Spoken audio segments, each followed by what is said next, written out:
TVN24 নেটওয়ার্কের নিয়মিত আয়োজন আওয়ার ডেমোক্রেসিতে আপনাদের সবাইকে আমন্ত্রণ জানাচ্ছি। আমি নাজমুল আশরাফ।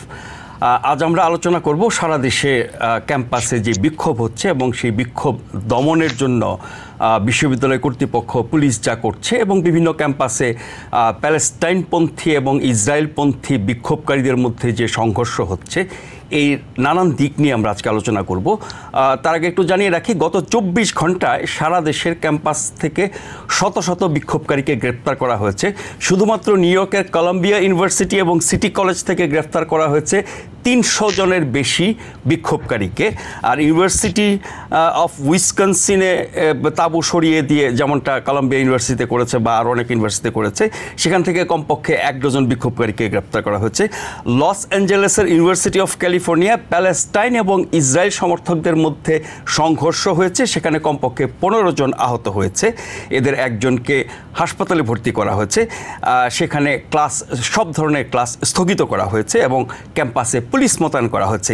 এছাড়াও দেশের বিভিন্ন ক্যাম্পাসে বিক্ষোভ দমনের নানান ব্যবস্থা নিচ্ছে বিশ্ববিদ্যালয় কর্তৃপক্ষ, নগর কর্তৃপক্ষ এবং বিশ্ববিদ্যালয় কর্তৃপক্ষ। মানে সবাই মিলে একটি অন্যায়ের বিরুদ্ধে প্রতিবাদ বা বিক্ষোভ হচ্ছে, সেটিকে দমনের জন্য উঠে পড়ে লেগেছে এবং সেই বিক্ষোভকে নানানভাবে চিত্রায়িত করার চেষ্টা করছে ইসরায়েলপন্থীরা। কংগ্রেসের প্রায় সব সদস্য, রিপাবলিকান, ডেমোক্রেট, বিভিন্ন স্টেট এবং সিটি কর্তৃপক্ষ এবং বিশিষ্টজন, অনেক ক্ষেত্রে গণমাধ্যম, তারা সবাই এই বিক্ষোভকে, ইসরায়েল বিরোধী বিক্ষোভকে, গাজার যুদ্ধবিরোধী বিক্ষোভকে, অন্যায়ের বিরুদ্ধে বিক্ষোভকে ইহুদি বিদ্বেষ হিসেবে চিহ্নিত করার চেষ্টা করছেন এবং এই বিক্ষোভে বহিরাগতরা যুক্ত হচ্ছে। এখানে প্যালেস্টাইনের, গাজার, হামাসের ইন্ধন আছে, এরকম বলার চেষ্টা করছে এবং এই পুরো বিক্ষোভটাকে আমরা জানি দ্বিতীয় বিশ্বযুদ্ধের সময়, তারপরে ভিয়েতনাম যুদ্ধের সময় আমেরিকা ছাত্রদের যে বিক্ষোভ প্রতিবাদ হয়েছিল, তারই ধারাবাহিকতায় আরেকটি অন্যায়ের বিরুদ্ধে বিক্ষোভ প্রতিবাদ হচ্ছে এবং সেটিকে দমন করার চেষ্টা করা হচ্ছে আনুষ্ঠানিকভাবে, রাজনৈতিকভাবে, প্রশাসনিকভাবে, অনেক ক্ষেত্রে আইনগতভাবে। তারপরও সেই বিক্ষোভ কিন্তু দমন হচ্ছে না। বিভিন্ন ক্যাম্পাস থেকে ছাত্রদের সরিয়ে দিচ্ছে, গ্রেপ্তার করছে, আটক করছে, নিষেধাজ্ঞা জারি করছে। তারপরও ক্যাম্পাসে বিক্ষোভ চলছে, ক্যাম্পাসের বাইরে বিক্ষোভ চলছে। বিক্ষোভকারীরা এই বিক্ষোভ, এই আন্দোলন চালিয়ে যাবার ঘোষণা দিচ্ছেন, কারণ তারা অন্যায়ের বিরুদ্ধে প্রতিবাদ করছে। যুব সমাজ, তরুণ সমাজ, বিশেষ করে শিক্ষার্থীরা, বিশেষ করে উচ্চ শিক্ষা প্রতিষ্ঠানের শিক্ষার্থীরা, কলেজ বিশ্ববিদ্যালয়ের শিক্ষার্থীরা সারা বিশ্বেই এরকম ইতিহাস তৈরি করেছে এবং করছে। আমেরিকাও তার ব্যতিক্রম নয়। এই অবস্থায় আমরা এই বিক্ষোভ দমন, বিক্ষোভকে নানানভাবে চিত্রায়িত করা এবং এই বিক্ষোভে আমেরিকার ভূমিকা, সঙ্গত কারণেই আমেরিকার মিত্রদের ভূমিকা বলতে আমেরিকার প্রশাসনের ভূমিকা, আমেরিকার বড় দুটি দল ডেমোক্রেটিক পার্টি এবং রিপাবলিকান পার্টির ভূমিকা, কংগ্রেসের ভূমিকা, সেনেট এবং হাউসে যারা আছেন তাদের ভূমিকা, এই সব কিছু নিয়ে আমরা চুলচেরা বিশ্লেষণ করার, আলোচনা করার চেষ্টা করব। আমাদের সাথে আজকে অতিথি হিসাবে আছেন doctor Nakibur Rahman, associate professor, finance department, university of North Carolina. Professor Nakibur Rahman, আপনাকে স্বাগত জানাচ্ছি। ধন্যবাদ। এছাড়াও আমাদের সাথে আছেন শেখ আল মামুন, তিনি শিক্ষাবিদ এবং রাজনৈতিক বিশ্লেষক, মামুন টিউটোরিয়াল সিইও। জনাব শেখ আল মামুন, আপনাকে স্বাগত জানাচ্ছি। ধন্যবাদ। আমি শুরু করতে চাই ডক্টর নাকিবুর রহমান আপনাকে দিয়ে। এই বিক্ষোভ দমনের যেই চেষ্টা চলছে সারা দেশে, কলাম্বিয়া যেটাকে আপনার এই বিক্ষোভের জন্ম বলা হচ্ছে, এটাকে গ্রাউন্ড জিরো বলা হচ্ছে, সেখানে তো নিউ ইয়র্ক সিটি পুলিশ মোটামুটি সফল হয়েছে তাদের আন্দোলন দমন করতে, তাদেরকে ক্যাম্পাস থেকে বের করে দিতে, তাদেরকে আটক করতে, তাদের বিরুদ্ধে আইনি ব্যবস্থা নিতে। মেয়র, গভর্নর সহ অনেকেই যেটি বলছেন যে শান্তিপূর্ণ বিক্ষোভের অধিকার আছে, সেটি তারা করতে পারে, কিন্তু বিক্ষোভের নামে তারা যেসব অপরাধ করছে, ভাঙচুর করছে, আপনার সংঘর্ষ লিপ্ত হচ্ছে, ইহুদি বিদ্বেষ ছড়াচ্ছে, সে কারণে তাদের বিরুদ্ধে এই ব্যবস্থা নিতে তারা বাধ্য হয়েছে। যেই সব অভিযোগে তাদের বিক্ষোভ দমন করা, গ্রেপ্তার করা, আটক করা, ক্যাম্পাস খালি করে দেওয়া, যাওয়া, অভিযান চালানো রাতের বেলা, এই ঘটনাগুলো কি অনেক বেশি বড়, নাকি শান্তিপূর্ণভাবে ন্যায়সঙ্গত দাবিতে অন্যায়ের বিরুদ্ধে বিক্ষোভের বিষয়টা বড়? কোনটা বড়, আর আমেরিকার প্রশাসন কোনটাকে বড় করে দেখাচ্ছে? জি, অনেক ধন্যবাদ ভাই আপনাকে। এখানে মানে অনেক বড় প্রশ্ন করে ফেলেছেন। এখানে মানে এক কথায় যদি উত্তর দিতে হয় আপনার পুরো প্রশ্নে, এই প্রশ্নটা হলো যে বিগত অ্যাটলিস্ট আমাদের জীবদ্দশায় আমরা দেখছি যে 30 থেকে 40 বছর কিংবা তারও আগ পর্যন্ত 1967 থেকে দুর্ভাগ্যজনকভাবে মার্কিন যুক্তরাষ্ট্রের পররাষ্ট্রনীতি, মার্কিন যুক্তরাষ্ট্রের স্বার্থ রক্ষার জন্য যতটা বেশি কার্যকরী ভূমিকা পালন করেছে, তার থেকে বেশি ইসরায়েলি রাষ্ট্রের স্বার্থ রক্ষার জন্য অনেক বেশি কাজ করেছে। এবং এখনকার যেই ক্যাম্পাসগুলোতে যেই দমন নিপীড়ন আমরা দেখছি, সেটা simply বয়েলস down to fear mongering. যে এই ছাত্ররা, যাদের মধ্যে একটা বড় অংশ হলো ইহুদি ধর্মাবলম্বী, তাদের মধ্যে জিউইশ ভয়েস ফর পিস হলো এই প্রোটেস্টের সবচেয়ে লিডিং ভূমিকা পালন করছে, নেতৃত্বের ভূমিকা পালন করছে। তাদেরকে, ইহুদিদেরকেই ইহুদি বিদ্বেষী হিসাবে আখ্যায়িত করে এই আন্দোলনটাকে দমন করার চেষ্টা করা হচ্ছে।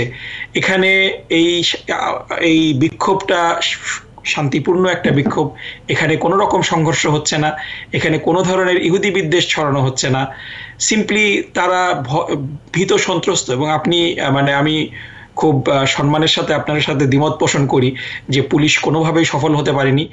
300 ছাত্রকে গ্রেফতার করে, ছাত্রছাত্রীকে গ্রেফতার করে এই তাঁবু উঠিয়ে নিয়ে মোমেন্টারিলি তারা হয়তো বিক্ষোভ প্রশমিত করতে পেরেছে। কিন্তু আপনারা দেখেছেন যে এই 300 জন ছাত্রছাত্রীকে যখন মামুন ভাই নিউ ইয়র্কে আছেন, নিউ ইয়র্কের মানুষ সাক্ষী যে হাজার হাজার মানুষ বিভিন্ন প্রিসেন্টে শো আপ করেছে এই ছাত্রদেরকে ফ্রি দ্য স্টুডেন্ট স্লোগান দিয়ে তাদেরকে মুক্তি দেওয়ার জন্য। এবং ডেফিনেটলি এখানে প্রশাসন এবং পুলিশ কোনোভাবেই সফল হতে পারেনি। এবং মানে প্রশ্ন আসতে পারে স্বাভাবিকভাবেই যে কেন এই বিশ্ববিদ্যালয়গুলোতে এরকম বিক্ষোভ হচ্ছে। এবং কলম্বিয়া পার্টিকুলারলি, আপনাদের অনেকেরই হয়তো মনে নেই যে এই কলম্বিয়াতেই কিন্তু সেই ভিয়েতনাম বিরোধী বিক্ষোভ শুরু হয়েছিল আপনার 1968 সালে। এবং সেখান থেকেই, এবং আমরা যদি দেখি যে এই 1968 সালের, এবং মানে আপনারা যদি দেখেন যে কাকতালীয়ভাবে ঠিক 68 সালের আজকের দিনে, 68 সালের 1 মেতেই কিন্তু পুলিশ একইভাবে কলম্বিয়া ইউনিভার্সিটিতে এসে এরকম ছাত্রদের বিক্ষোভ দমন করার চেষ্টা করেছিল। এবং আমরা একই ঘটনাগুলো দেখেছি যখন দক্ষিণ আফ্রিকার বৈষম্যবাদের প্রতিবাদে, অ্যাপেটাইটের বিরুদ্ধে যখন আন্দোলনগুলো হয়েছিল, এগুলা কিন্তু কলম্বিয়া এবং হার্ভার্ড, MIT, শিকাগো ইউনিভার্সিটি থেকে কিন্তু শুরু হয়েছিল। সিভিল রাইটস মুভমেন্ট এসব জায়গা থেকে শুরু হয়েছিল। এখন যদি প্রশ্ন আসে যে কেন ইউনিভার্সিটি ক্যাম্পাসগুলোতে এই আন্দোলনগুলো হচ্ছে, এর বড় একটা কারণ হলো যে এই বড় বড় ইউনিভার্সিটিগুলোতে কম্বাইন্ডলি আমরা যদি আমেরিকার 30টা বড় ইউনিভার্সিটি দেখি, হার্ভার্ড $50 বিলিয়ন বিনিয়োগ করেছে ইসরায়েলের বিভিন্ন ব্যবসা প্রতিষ্ঠানে যারা ইসরায়েলের সাথে ব্যবসা করে। Stamford almost $37 billion, Princeton $34 billion, Yale হলো $41 বিলিয়ন। আপনার এরকম ভাবে যে বড় ইউনিভার্সিটিগুলো, আমরা যদি 30টা ইউনিভার্সিটি কম্বাইন করি, এই 30টা ইউনিভার্সিটি সম্মিলিতভাবে $493 বিলিয়ন, অর্থাৎ $500 বিলিয়ন কাছাকাছি তারা বিনিয়োগ করে রেখেছে তাদের যে এন্ডাউমেন্ট ফান্ডগুলো আছে, যেগুলোর মাধ্যমে, কারণ এগুলো আমরা প্রাইভেট ইউনিভার্সিটির কথা বলছি, তারা এই ইউনিভার্সিটিগুলো কোনো সরকারি অনুদানে চলে না, এরা চলে নিজস্ব ইনভেস্টমেন্ট এন্ডাউমেন্ট ফান্ডের যেই রিটার্ন আসে এটা দিয়ে। এবং তাদের $500 ট্রিলিয়ন ইনভেস্টমেন্ট ইসরায়েলে, এখান থেকে ডাইভেস্টমেন্টের জন্যই এই দাবিটা। এবং এই দাবির আমরা কিন্তু সফলতা অলরেডি দেখছি যে ব্রাউন ইউনিভার্সিটি, যদিও ব্রাউন ইউনিভার্সিটি তাদের ইনভেস্টমেন্ট অত বড় না, কিন্তু ব্রাউন ইউনিভার্সিটি অলরেডি ঘোষণা করেছে যে তারা ইসরায়েলের যে সমস্ত তাদের ইনভেস্টমেন্ট আছে এখান থেকে সরে আসবে। নর্থ ইস্টার্ন ইউনিভার্সিটি ডাইভেস্টমেন্টের কথা সরাসরি বলেনি, কিন্তু তারা অনেকগুলো প্রপোজাল দিয়েছে যে তারা গাজা থেকে এবং ফিলিস্তিন থেকে ভিজিটিং স্কলার প্রতি বছর আনবে, গাজার স্টুডেন্টদের স্কলারশিপ দেবে, এরকম একটা নেগোসিয়েশন কিন্তু নর্থ ওয়েস্টার্ন করছে।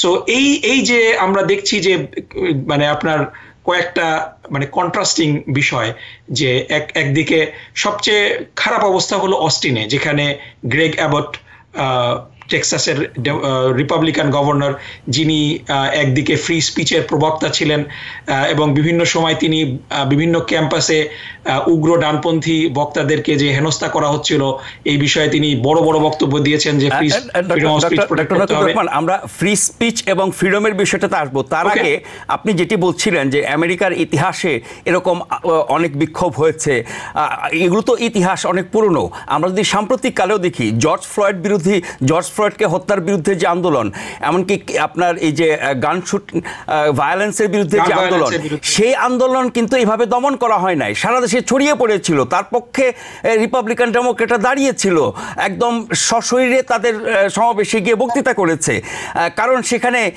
ইহুদিদের ব্যাপারটা ছিল না। ইহুদিদের নিয়ন্ত্রণের বিষয়, অর্থনীতি থেকে শুরু করে সব কিছুর উপর তাদের যে দখল, রাজনীতি, প্রশাসন, গোটা আমেরিকার উপরে, সেই বিষয়টা থাকার কারণে কি এবারে বিক্ষোভ দমনের প্রশ্নটা এসছে?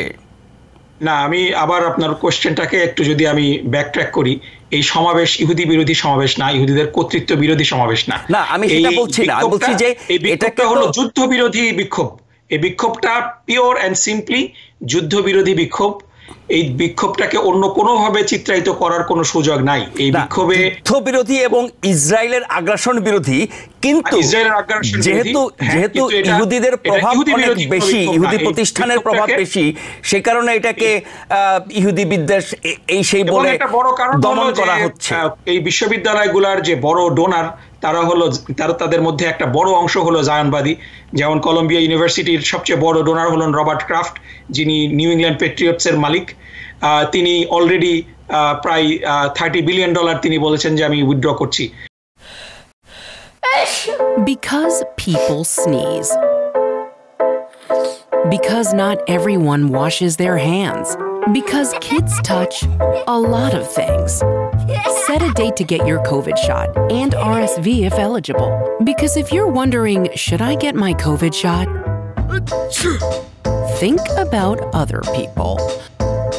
Learn more at nj.gov/health/vaccines. So জিনিসটা হলো যে এইভাবে যারা ইসরায়েলি, এবং এখানে সবচেয়ে বড় ডিস্টিংশনটা হলো যে ইসরায়েলি বিরোধী কথা বলা ইহুদি বিরোধী কথা বলার সমকক্ষ নয়। আমি যদি সৌদি আরব কিংবা ইরানের বিরুদ্ধে কথা বলি, সেটা যেরকম মুসলিম বিরোধী কথা হবে না, ইসরায়েল বিরোধী কথা কোনোভাবে ইহুদি বিরোধী কথা হতে পারে না। এবং সবচেয়ে বড় কথা হলো যে আমার ক্যাম্পাসে university of North Carolina Chapel হিলে যে বিক্ষোভটা শুরু হয়েছে, সে বিক্ষোভটা শুরু হয়েছে শনিবারে সাবাত ব্রেকের মাধ্যমে। জুইশ ভয়েস ফর পিস, তারা মুসলিম স্টুডেন্ট অ্যাসোসিয়েশনের সাথে সমন্বয় করে তারা যে এনক্যাম্পমেন্টটা শুরু করেছে হলো সন্ধ্যার সময়।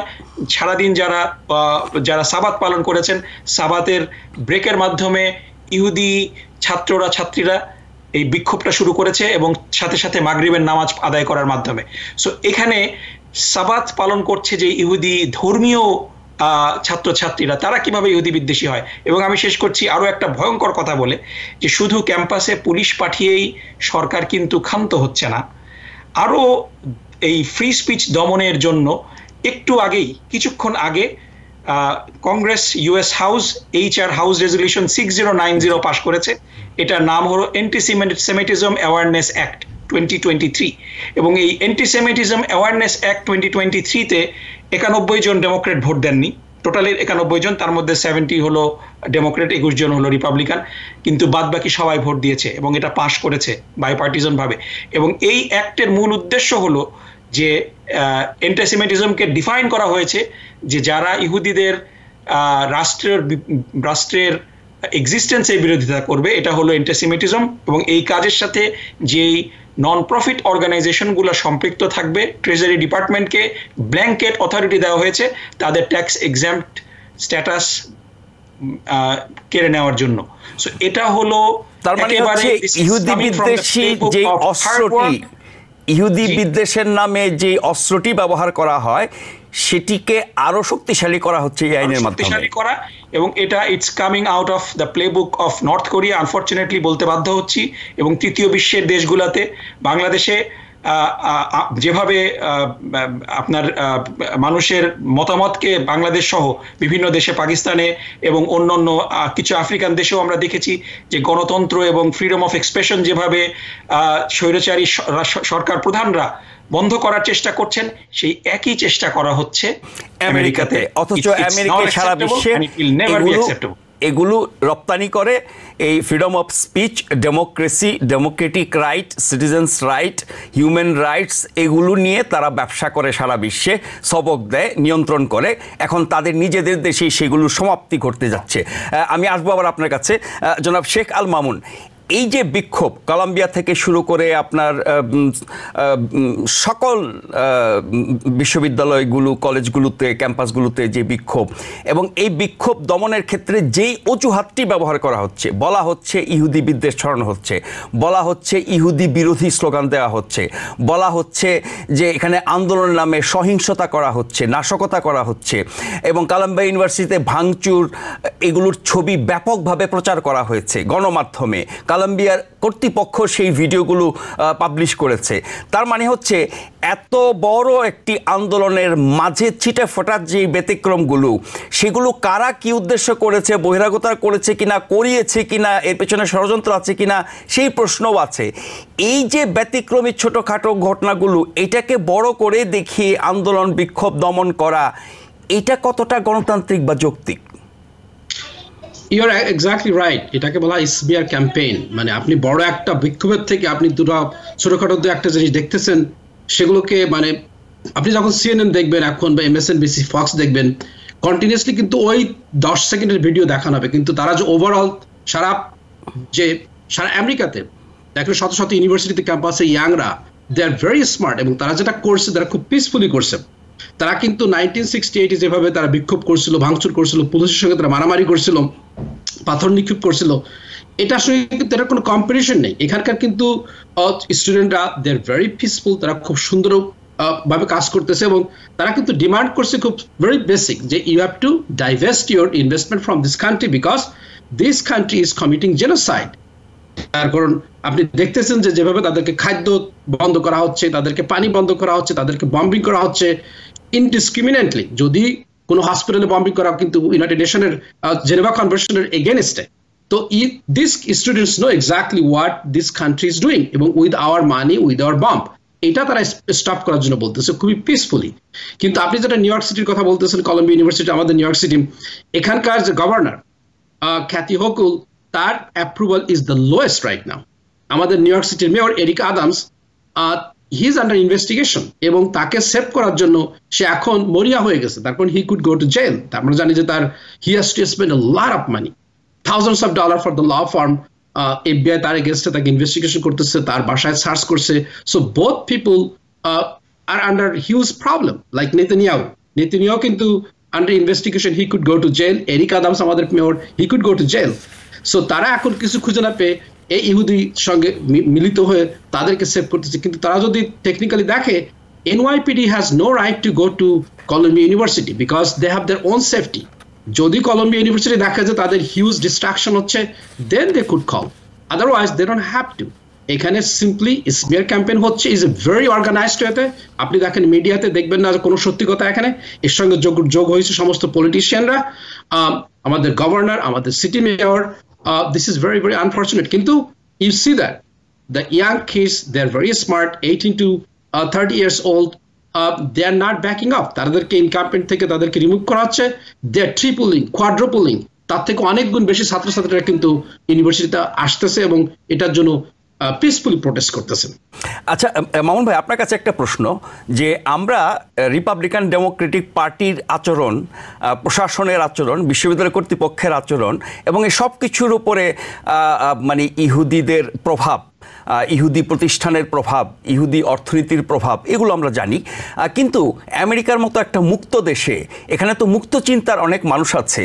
এখানে শিক্ষাবিদ, এখানে বুদ্ধিজীবী, এখানকার শিক্ষক, এখানকার আইনজীবী, এখানকার গবেষক, মানে এরকম বুদ্ধিবৃত্তিক চর্চা করে, মুক্ত বুদ্ধির চর্চা করে, এরকম মানুষের তো অভাব নাই।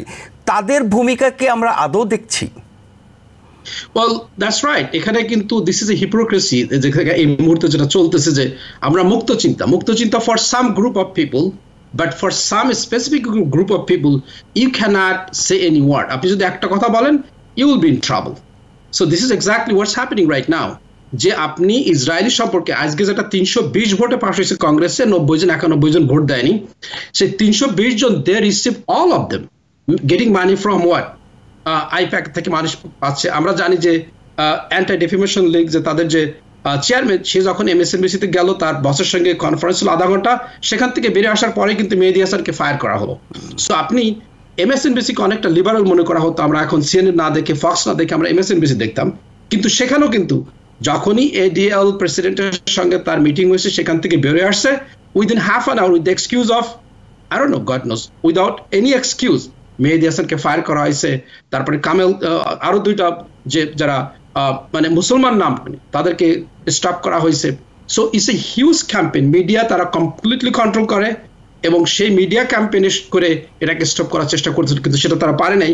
এখন তারা পলিটিক্সকে ইউজ করতেছে, তারা গভর্নরকে ইউজ করতেছে, সিটি মেয়রকে ইউজ করতেছে, পুলিশ ফোর্সকে ইউজ করতেছে, এবং তারা থ্রেট দিছে তারা স্টেট কি মানে আপনার স্পেশাল ফোর্স নিয়ে আসবে, স্টেটের যেসব রিজার্ভ তাদেরকে আনাবে। তবে তাদেরকে আনা হবে কখন? তাদেরকে আনা হলে আমরা জানি যে লাস্টে কি হয়েছিল, 1968-এ they killed so many students. We don't like to see those kind of repeating again in 2024. So they are using every tools they have, including the smear campaign, to stop this kind of legitimate students' right, because আমরা দেখতেছি that genocide is taking place, it is unjust, it is unfair, এবং এটা হওয়ার কোনো দরকার নেই এই মুহূর্তে। তার মানে হচ্ছে যে ইসরায়েলের যে অন্যায়, ইসরায়েলের যে নির্মমতা, গাজা যুদ্ধের নামে যা কিছু তারা অপকর্ম করছে, গণহত্যা, শিশু নারী নির্যাতন থেকে শুরু করে সব কিছু, এগুলোর ব্যাপারে আমেরিকার যে একটা প্রকাশ্য সমর্থন ছিল, সেটা যখন আবার দেশের ভিতরে বিরোধিতা বা বিক্ষোভে পরিণত হয়েছে, সেটাকেও দমন করার মাধ্যমে ইসরায়েলের অন্যায়ের প্রতি আমেরিকার আরও একটি নগ্ন সমর্থন আমরা দেখছি এই ক্যাম্পাস আন্দোলনের মাধ্যমে, তাই তো? Yes, absolutely. আমরা কিন্তু সবসময় বলে থাকি যে আফগানিস্তানের র্যাডিক্যাল আছে, ইরানের র্যাডিক্যাল আছে, পাকিস্তানের র্যাডিক্যাল আছে, সারা পৃথিবীতে র্যাডিক্যাল গ্রুপ আছে, উই টক অ্যাবাউট দিস। কিন্তু উই নেভার হিয়ার যে ইসরায়েল ইজ একটা র্যাডিক্যাল গ্রুপ। এই যে গভর্নমেন্ট, নেতানিয়াহু একটা গভর্নমেন্ট, যে আলট্রা যে অর্থোডক্স গ্রুপটা, যারা ওয়েস্ট ব্যাংকে কন্টিনিউয়াসলি এক্সপ্যান্ড করতে আছে, তারা মুসলমানদের ভিলেজে গিয়ে কন্টিনিউয়াসলি গুলি করে মারতেছে with the support of Israeli defence force, IDF। এবং তাদেরকে যে এই মুহূর্তে যে নিষেধাজ্ঞা দেওয়ার কথা বলা হচ্ছিল বাইডেন, সেটা পর্যন্ত তারা স্টপ করে দিচ্ছে। চিন্তা করছেন? এটা যখনই তারা অ্যানাউন্স করতেছিল যে, কিন্তু তারা কিন্তু কখনোই বলে না যে you know what, after 1967 border do not go on the other side. সেখানে কিন্তু মোর দ্যান 700,000 পিপলের এস্টাবলিশমেন্ট হয়েছে, সেখানে নতুন করে পারমিট দেওয়া হচ্ছে, কন্টিনিউসলি তারা আরো ভিলেজে গিয়ে তাদেরকে গুলি করে মারতেছে। এটি নিয়ে কিন্তু কখনোই বলা হয় না। They are the most radical people and American people are paying for it. We are paying for this with our tax money. যখনই আমরা এটা বলতে যাব, দেন ইটস এ প্রবলেম। তার মানে হচ্ছে যে সারা বিশ্বের সবচেয়ে ক্ষমতাশালী, শক্তিশালী, প্রভাবশালী দেশ হিসেবে মানুষ আমেরিকাকে চিনত। এখন কি আমেরিকার সেই জায়গা ইসরায়েল দখল করে নিল কিনা, এই প্রশ্ন উঠতে পারে। আমরা একটা ছোট্ট বিরতি নিয়ে ফিরে আসব। ডক্টর নাকিবুর রহমান, আপনার কাছ থেকে জানতে চাইব বিশেষ করে কংগ্রেসের ভূমিকা এবং কংগ্রেসের আপার এবং লোয়ার হাউসে যারা আছেন তাদের মধ্যে ইহুদি সংখ্যা কত, সেটাও আমরা জানবো, এবং তাদের প্রভাব এত বেশি কি করে হয়, নাকি তারাই সব কিছু নিয়ন্ত্রণ করে, অর্থনীতি থেকে শুরু করে সব কিছু, যেটি আমরা সবসময় আলোচনা করে থাকি। ছোট্ট একটা বিরতি নিয়ে এসে আমরা এই আলোচনায় আবার ফিরব।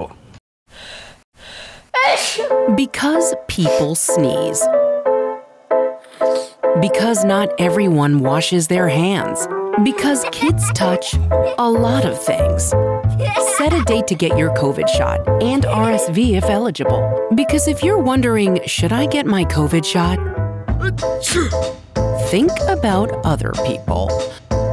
Learn more at nj.gov/health/vaccines.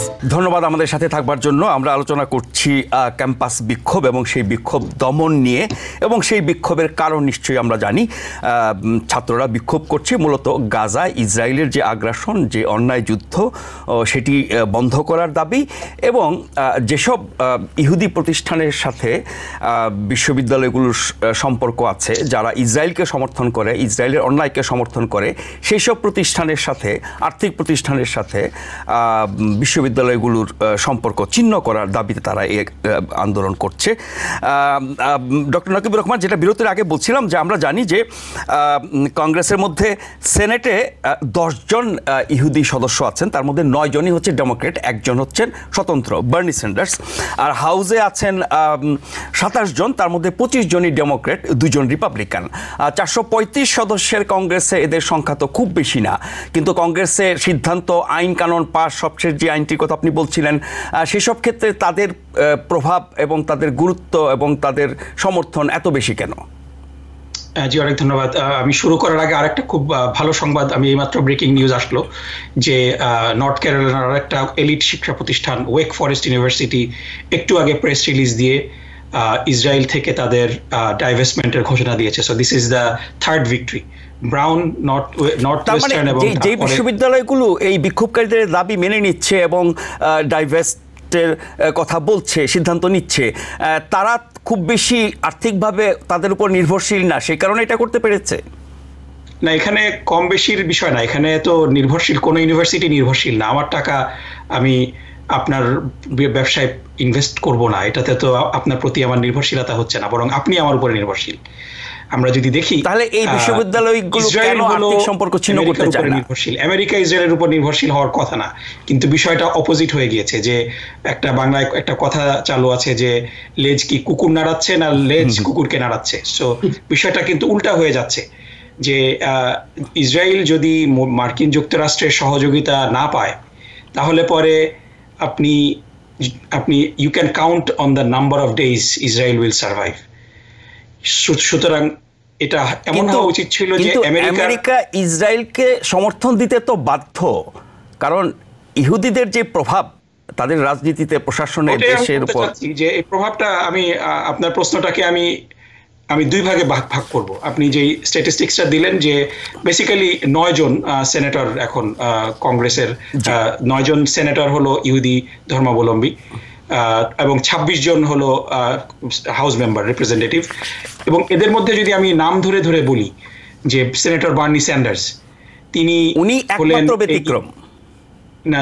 Senator Bernie Sanders হলেন এই ইসরায়েল বিরোধী আন্দোলনের একজন সবচেয়ে বড় পথ প্রদর্শক আমি বলবো।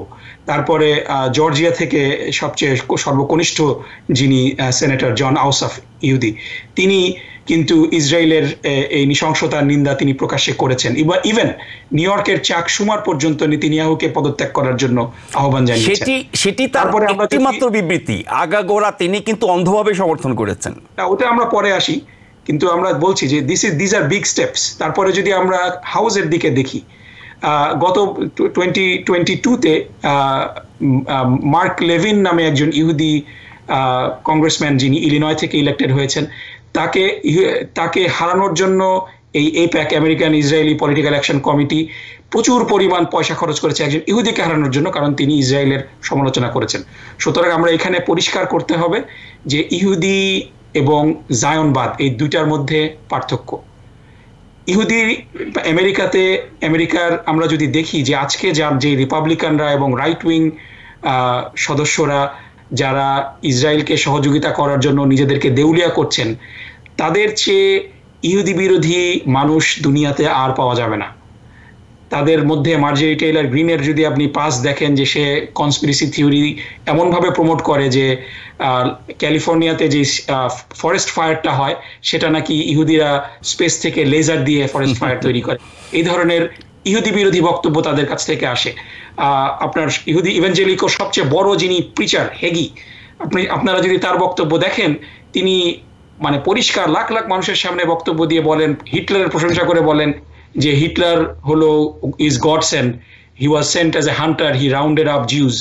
তো এই ধরনের কথাবার্তা যারা বলে, তারাই আবার ইসরায়েলি রাষ্ট্রের সমর্থক এবং এদের একটা ধর্মীয় কারণও আছে, কারণ এই ইভেঞ্জেলিক্যাল বিলিফটা হলো যে ইসরায়েলি রাষ্ট্রের ফুলফিলমেন্ট না হলে পরে জিসাস ক্রাইস্টের সেকেন্ড কামিংটা কখনো হবে না। সো এই কারণে তারা ধর্মীয় দিক থেকে, ধর্মীয় দৃষ্টিকোণ থেকে এই জায়নবাদী আইডিওলজিকে সমর্থন করেন। সো এখানে আপনি যেটা বললেন যে ইহুদিদের প্রভাব, আমি টার্মটাকে আমি একটু ভিন্নভাবে বলবো, এটা হলো জায়নবাদ, জায়নিজমের যে প্রভাব, এটা আমেরিকার রাজনীতিতে খুবই ব্যাপক। কিন্তু এই দুটো বিষয় কি এখন একাকার হয়ে গেছে না? না, দুইটা কখনোই একাকার হয় না, এবং দুইটা একাকার করার কোনো স্কোপ নাই। এবং ঘটনা হলো যে এটাকে একাকার করে দেখার চেষ্টা করা হয়, কিন্তু দুইটার মধ্যে কোনো মিল নেই, কারণ এই ইসরায়েল বিরোধী এবং যুদ্ধ বিরোধী আন্দোলনের নেতৃত্ব দিচ্ছেন ইহুদিরা। সো একজন ইহুদি কখনো ইহুদি বিরোধী হবে না, আপনি তাকে অ্যান্টাইসেমেটিক আপনি বললেও এটা বিশ্বাসযোগ্য হবে না, বরং এখন এদেরকে চিত্রায়িত করা হচ্ছে যে এরা ফেক, এরা আসলে ইহুদি না, এই ধরনের কথাবার্তা বলা হচ্ছে। এবং কংগ্রেসে আরো আজকে যে বিলটা পাশ হলো, এই বিলের বিরুদ্ধে সবচেয়ে বড় অবস্থান নিয়েছেন কলম্বিয়ার যেই ম্যানহাটনের যিনি কংগ্রেসম্যান ন্যাডলার, মামুন ভাই চেনেন, তিনি একজন ইহুদি ধর্মাবলম্বী, তিনি এটা বিরোধিতা করেছেন। সুতরাং ইহুদি কংগ্রেসম্যান হলেই বাই ডিফল্ট যে তিনি জায়নবাদী আইডিওলজির সমর্থক হবেন এটা না। এবং পৃথিবীতে আমরা দেখছি যে তিনটা খুব বড় বর্ণবাদী আইডিওলজির উত্থান হয়েছে এবং এটা প্রমোট হচ্ছে, এবং তিনটা আইডিওলজির মধ্যে খুব বড় ধরনের কপারেশনও রয়েছে। এটা হলো জায়নবাদী, জায়নিস্ট মুভমেন্ট, তারপরে হলো হিন্দুত্ববা মুভমেন্ট যেটা মোদি প্রপোগেট করছে ইন্ডিয়াতে, এবং আমেরিকাতে হোয়াইট সুপ্রিমেসি। এবং এই তিনটা গ্রুপের মধ্যে কিন্তু অস্বাভাবিক রকমের সম্পর্ক এবং সহযোগিতা রয়েছে।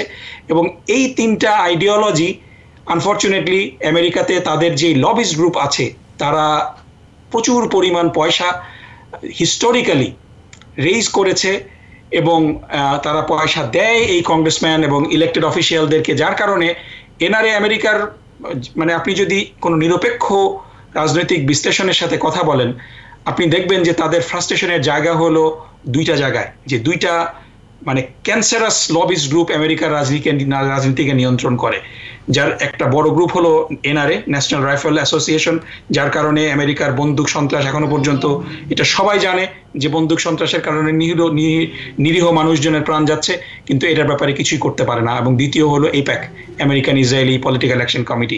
এই দুইটা হলো আমেরিকান রাজনীতিতে ক্যান্সারাস। সেটি আমরা সন্ত্রাস বলি, শ্বেতাঙ্গবাদ, বর্ণবাদ এবং এখন ইহুদিবাদ, এই সব কিছুর ক্ষেত্রে যারা নিয়ন্ত্রক শক্তি তারা তো অপশক্তি। তার মানে হচ্ছে কি আমেরিকা অপশক্তির কবলে? অবশ্যই এনআরএ এবং but the thing is it's moving away. আমরা যদি দেখি যে আমরা পরম্পরাটা যদি দেখি, যে দেয়ার ওয়াজ এ টাইম যে আপনি কংগ্রেসে যদি আপনি ইসরায়েল বিরোধী কোনো বক্তব্য দিতেন, AIPAC would punish you and make sure you don't get elected. কিন্তু AIPAC-এর এই ক্ষমতাটা আস্তে আস্তে কমে যাচ্ছে। স্পেশালি এই বছর প্রাইমারিতে তারা যেই পরিমাণ এবং দ্য ব্রেক কেম খুব নিউ ইয়র্ক থেকে এটা এসেছে। ইলিয়ট অ্যাঙ্গেল, মাউন ভাইরা জানেন, দীর্ঘদিন ধরে ডেমোক্রেটিক দলের ফরেন অ্যাফেয়ার্স কমিটির চেয়ার ছিলেন, এবং উনি যে উনার সিটটা অলমোস্ট একেবারে লোহাতে খোদাই করে রাখার মতো, যে এটা কোনোভাবেই ব্রেক হবে না। কিন্তু সেখানে প্রোগ্রেসিভ জামাল বোম্যান কিন্তু তাকে আনসিট করেছে। So that was the biggest shock for Zionist. আপনি কিছুটা আশাবাদ দেখতে পাচ্ছেন এইসব অপশক্তির বিরুদ্ধে? এই যে 90 জন কংগ্রেসম্যান যে ভোট দিলেন, ইট ওয়াজ জিরো আপনার 4-5 বছর আগে। এই বছর তারা সামারলি, আমরা জানি যে পেনসিলভেনিয়ার পিটসবার্গের কংগ্রেসম্যান, তিনি সবচেয়ে বেশি ইসরায়েল বিরোধী বক্তব্য রাখেন, তাকে হারানোর জন্য একজন ইন্ডিয়ান মহিলা প্যাটেলকে দাঁড় করিয়েছিল AIPAC। প্রচুর পরিমাণ পয়সা খরচ করেছে, কিন্তু তাকে আনসিট করতে পারেনি। রাশিদা তালিব এবং ইলহান ওমরকে হারানোর জন্য মিলিয়নস অফ ডলার দিয়ে তারা ক্যান্ডিডেট দাঁড় করাচ্ছে ডেমোক্রেটিক পার্টির মধ্যেই, কিন্তু পারছে না। সুতরাং এই AIPAC-এর ক্ষমতাটা আস্তে আস্তে শেষ হয়ে যাচ্ছে। এবং সবচেয়ে বড় বিষয় হলো যে আজকে যারা কলেজ বিশ্ববিদ্যালয়ে নেতৃত্ব দিচ্ছে, তারাই আমেরিকার ভবিষ্যৎ। নিশ্চয়ই তারা যখন নেতৃত্বে আসবে, তারা যখন সিদ্ধান্ত গ্রহণের নেয় না, তারা রিয়েল টুইটার ফিড থেকে নিউজ দিচ্ছে, এবং এই গ্রুপ অফ পপুলেশনের মধ্যে 78%, একটু আগে একটা সার্ভে বের হয়েছে যে পুলিশের যে ভূমিকা এই ছাত্রদের আন্দোলন বন্ধের জন্য, এটার অ্যাপ্রুভাল রেটিং আর ডিসঅ্যাপ্রুভাল রেটিং 78% মানুষ আমেরিকার মনে করে যে পুলিশের ভূমিকাটা ঠিক না। So these are big victory. So again আজকে পুলিশ জোর করে কিছু ছাত্রকে অ্যারেস্ট করে এই তাদের ক্ষমতার দাপট দেখিয়েছে, কিন্তু এর শেষ পরিণতি ভালো হবে না। কলেজ ক্যাম্পাস বন্ধ হয়ে গেলে this movement is going to come to the street, এবং এটার একটা বড় প্রতিফল, এটার একটা রিফ্লেকশন আমরা নভেম্বরের ইলেকশনে জি নিশ্চয়ই। মামুন ভাই, এই যে ডক্টর নাকিবুর রহমান বলছিলেন যে ইহুদিবাদ, শ্বেতাঙ্গবাদ, সন্ত্রাসবাদ, বর্ণবাদ, এগুলো ইহুদিবাদ বলেছি। জি, সো লেটস রিফ্রেশ। সরি, ইহুদিবাদ নয়, জায়নবাদ। তো এই বিষয়গুলো আমেরিকার রাজনীতিকে নিয়ন্ত্রণ করছে নানানভাবে। তার বিরুদ্ধে যে তারুণ্যের শক্তির যে প্রদর্শন, যে বিক্ষোভ, যে উত্থান আমরা দেখছি, আবার সেটাকে দমনও করা হচ্ছে। ডক্টর নাকিবুর রহমান ঠিকই বলেছিলেন যে এই জনগোষ্ঠী, এই তরুণরা যখন আমেরিকার দায়িত্ব নেবে, বিভিন্ন ক্ষেত্রে সিদ্ধান্ত গ্রহণ প্রক্রিয়া তারা থাকবে, সেটি কংগ্রেস থেকে শুরু করে বিভিন্ন ক্ষেত্রে হতে পারে, তখন হয়তো একটা পরিবর্তন আমরা দেখব। কিন্তু আপনার নিশ্চয়ই মনে আছে যে কয়েক বছর আগে সারা দেশে এই স্কুলের ছাত্ররা, তখন বিশ্ববিদ্যালয়ে এমনটা জড়িত ছিল না, স্কুলের ছাত্ররা এই যে আপনার গান ভায়োলেন্সের বিরুদ্ধে যে বিশাল আন্দোলন গড়ে তুলেছিল সারা দেশে, এবং তখনও বলা হয়েছিল যে এই জেনারেশন যখন আবার নেতৃত্বে যাবে তখন এগুলো পরিবর্তন ঘটবে। আমরা কি তার ধারাবাহিকতা দেখি তো নাই। তারা মনে হয় একরকম হারিয়ে গেছে, সেই আন্দোলনে কোনো সুফল পাওয়া যায় নাই। এখনও কিন্তু বন্দুক সন্ত্রাস চলে বিচ্ছিন্নভাবে কম বেশি। সেটা প্রশ্ন না, প্রশ্নটা হচ্ছে যে এই যে পরিবর্তনের প্রত্যাশা ডক্টর নাকিবুর রহমান জানালেন, আরও বড় বড় আন্দোলন আমরা দেখেছি সন্ত্রাস বিরোধী, এবং এই যে পুলিশের নির্যাতন, জর্জ ফ্লয়েডকে হত্যাকে কেন্দ্র করে যেটি হয়েছিল সেটিও বিশাল বিক্ষোভে পরিণত হয়েছিল। এবার গাজা বিরোধী যুদ্ধের আন্দোলনটা শুধু আমেরিকাতে না, গোটা বিশ্বে ছড়িয়ে পড়েছে, গোটা পশ্চিমা দুনিয়াতে। সেই তুলনায় কিন্তু আমরা ইসলামী দুনিয়া, ইসলামী বিশ্বে তেমন একটা জোরদার আন্দোলন বিক্ষোভ দেখি না। এখানে ধরেন এই যে আমরা জায়নিজমের কথা বলছি, বিপরীতে ইসলামোফোবিয়া বা ইসলামী জঙ্গির কথাও এখানে আসে। বিষয়টা কি খুব বেশি ধর্মটাই কি এই পুরো বিষয়গুলোকে নিয়ন্ত্রণ করছে? ধর্মবিশ্বাস থেকে এই বিষয়গুলো হচ্ছে, নাকি ধর্মকে একটা হাতিয়ার হিসেবে রাজনীতিতে ব্যবহার করা হচ্ছে? Well, look, আপনার কথাটা ধর্ম যদি না হইতো, রাইট, ধর্মকে যদি টানা না হতো, তাহলে ইসরায়েল যে এক্সিস্টেন্স বা যেটা তৈরি করা হয়েছে রাষ্ট্র হিসেবে, তাই না, is completely based on the religion. তারা বলা হচ্ছে যে জুইশ ডেমোক্রেটিক স্টেট। যখনই আপনি ডেমোক্রেসির কথা বলবেন, you can not exclude any group from that land. তো সেই ল্যান্ড থেকে কিন্তু একটা গ্রুপকে কমপ্লিটলি ইরাডিকেট করা হয়েছে, তাদেরকে রিমুভ করা হয়েছে। And that was the original mandate from the Zionism. এখানে বলা হয়েছিল জায়নিজম যারা প্রতিষ্ঠাতা করে ইউরোপ থেকে, তাই না, তখন তারা বলা হয়েছিল তাদেরকে বাই ফোর্স ওদেরকে রিমুভ করা হবে, এবং রিমুভ করার পরে শুধু একটা জুইশ স্টেট করা হবে। So this is also wrong. So এটা তো অবশ্যই ধর্মের উপরে বেস করা হয়েছে, না হলে তো এটা হতে পারতো না। তারপর আপনি যে প্রথম কথাটা জিজ্ঞেস করেছিলেন যে মানে আমেরিকার কংগ্রেস এবং সিনেটে যে তারা যে 10 জন বা 20 জন, যেটা 10 জন senator, but ultimately they don't control it. Controlled by the AIPAC, Israelis, a lobbying group, they control each and every single congressman and senator that exists in this country. So অবশ্যই AIPAC কন্ট্রোল করতেছে behind the scene. তার কারণ এই দেশে বাংলাদেশ বা third world কান্ট্রির মতন you don't have to be elected to আপনার যে নিয়ম নীতি আছে, যেটা পাস করতে চান, যেটা দেখতে চান যে এদেশে এস্টাবলিশড হচ্ছে, এটার জন্য কিন্তু আপনাকে ইলেক্ট হওয়ার দরকার নাই। You just work behind the scene with the money. So তারা কিন্তু সেটাই করতেছে। কোন একটা কংগ্রেসম্যানকে বা সিনেটরকে যখন তারা প্রমোট করতে চায় বা ডিস্ট্রয় করতে চায়, তাদের এগেন্সে তারা স্মিয়ার ক্যাম্পেইন করে, তাদেরকে নিয়ে নেগেটিভ ক্যাম্পেইন করে, তাদের জন্য ফান্ড রেজিং করেন। আপনি যদি দেখেন, আমরা যখন ইন্ডিভিজুয়ালি কন্ট্রিবিউট করি 5, 10, 20 টাকা করে একটা কংগ্রেসম্যান বা একটা সিনেটরের জন্য, উই পে লট অফ মানি। কিন্তু যখন একটা ইন্ডিভিজুয়াল রিচ ম্যান কন্ট্রিবিউট করে $5 million, or they form a different entity, তারা সেখানে $5 million ডিপোজিট করে ওই মানিটা ওর জন্য স্পেন্ড করা হয়, এবং ওইটা ইন্ডিভিজুয়ালের মানির তুলনায় অনেক অনেক গুণ বেশি, তাদের কিছুই হয় না। সো অবশ্যই they are trying to Israeli এবং জুইশ এন্টিটি তাদের money trying to buy each and every person in the US Congress and Senate. আরেকটা কথা আপনি যেটা বলতেছিলেন যে হ্যাঁ, যে জুইশ অবশ্যই এটা ইস ডেফিনেটলি ইয়াং জেনারেশনরা সেটা বুঝতে পারতেছেন। আপনারা যদি দেখেন যে ব্ল্যাক লাইভস ম্যাটারের কথা মনে করেন, তাই না, তারা যেটা বলতেছিল যে প্রত্যেকটা ক্যাম্পাসে ওয়ার্ক প্লেসে উই নিড টু ডাইভার্সিফাই। এখন যে পরিমাণ কালোরা বা স্প্যানিশ স্টুডেন্টরা বিভিন্ন কলেজ ইউনিভার্সিটিতে যায়, কিন্তু 20 বছর আগে 30 বছর আগে কিন্তু এটা ছিল না। অফকোর্স এটা কিন্তু ওভারনাইটে এটা চেঞ্জ হবে না, it takes time.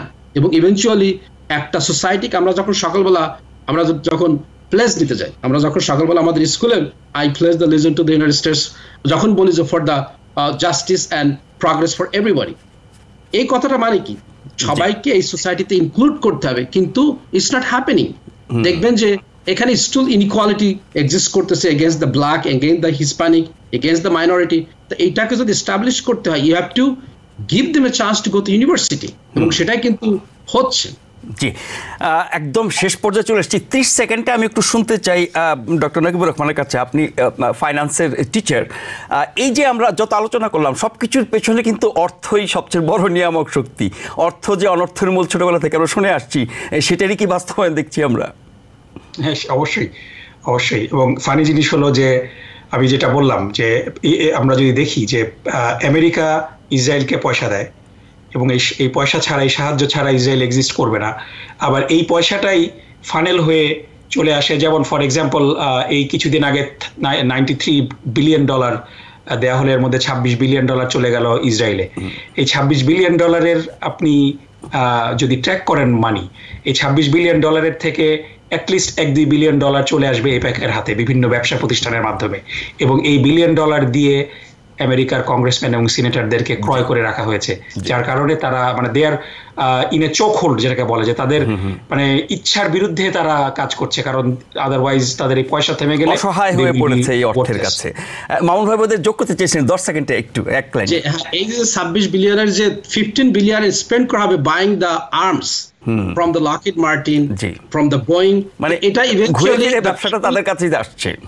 So this money is not going to Israel. This money we paying the salary the arms industry.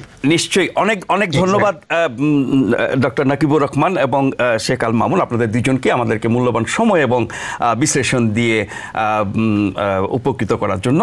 যারা শুরু থেকে ছিলেন, অনুষ্ঠান দেখেছেন বা পরে যোগ দিয়েছেন, সবাইকে ধন্যবাদ জানিয়ে আজকের মতো এখানে শেষ করছি।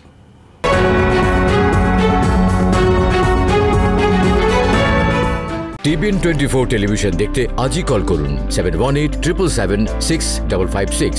লগ ইন করুন www.totalcablebd.com। নিউ ইয়র্ক থেকে সম্প্রচারিত TBN 24 টেলিভিশন বিশ্বজুড়ে বাঙালির কণ্ঠস্বর।